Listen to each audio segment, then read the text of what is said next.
Selon toi, elle se porte comment la biodiversité en Suisse? Le 22 septembre 2024, on vote sur l'initiative biodiversité. Il existe une multitude d'indicateurs permettant d'évaluer la santé de la biodiversité et on vous propose de s'arrêter sur 4 d'entre eux. Tout d'abord, les listes rouges. Une des manières les plus parlantes consiste à observer le degré de menace qui pèse sur les espèces animales et végétales. En Suisse, 35% des milliers d'espèces évaluées sont éteintes ou menacées et 12% sont potentiellement menacées. Et ces pourcentages sont nettement supérieurs à la moyenne des pays de l'OCDE. Ensuite, les habitats de grande valeur. Ils correspondent aux zones alluviales, aux marais et aux prairies et pâturages secs. Ces habitats, qui couvraient encore de vastes surfaces vers 1850, ont connu une nette chute entre 1900 et 2010. La surface des zones alluviales a reculé de 36%, celle des marais de 82% et celle des prairies et pâturages secs de 95%. Et en 3, les aires protégées, qui contribuent à la préservation de la diversité des espèces et des paysages suisses. Si la part de la surface du territoire suisse consacrée à la préservation de la biodiversité a légèrement augmenté pour atteindre 13% de la surface nationale, cette progression ne permet pas d'atteindre les objectifs fixés par la Convention sur la diversité biologique qui prévoyait 17% d'ici 2020.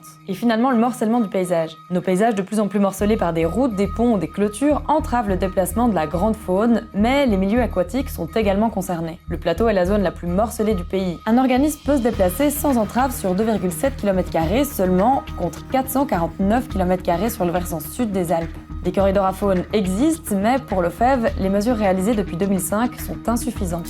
Et pour aller plus loin sur la thématique, je vous recommande d'aller parcourir les indicateurs de l'OFEV et de lire cet article de mes collègues Aurélie et Nina.